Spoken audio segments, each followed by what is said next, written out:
Hello everyone, in this video I'm gonna teaching you how to pixelate faces in footage. I added this video clip to my timeline, and I'd like to pixelate this girl's face. Let's begin by going over to the effects panel and type mosaic into the search box. Under stylized, you'll see this mosaic effect. Drag it onto your clip on the timeline. Next, make sure your clip is selected on the timeline, and then go over to effect controls where you'll see the mosaic effect.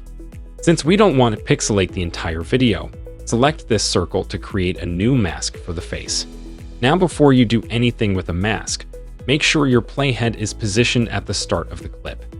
Then in the preview, position the mask over the face and use the handles to resize it so that it's only slightly larger than the face. You may need to move your mask around a bit to make sure it's right over the face, since the pixelation can block your view. Once your circle's positioned over the face, click the mask pass play button to track it.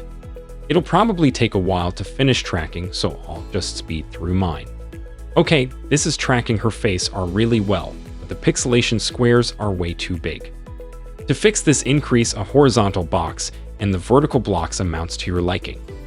I'll just have both of mine do 100 to keep things simple. Now that's looking a lot better. One last thing you might want to do is increase a mask feather slightly so your circle fades out, making its edges less harsh. Okay, and that's it for this tutorial. Thanks for watching and see you next time.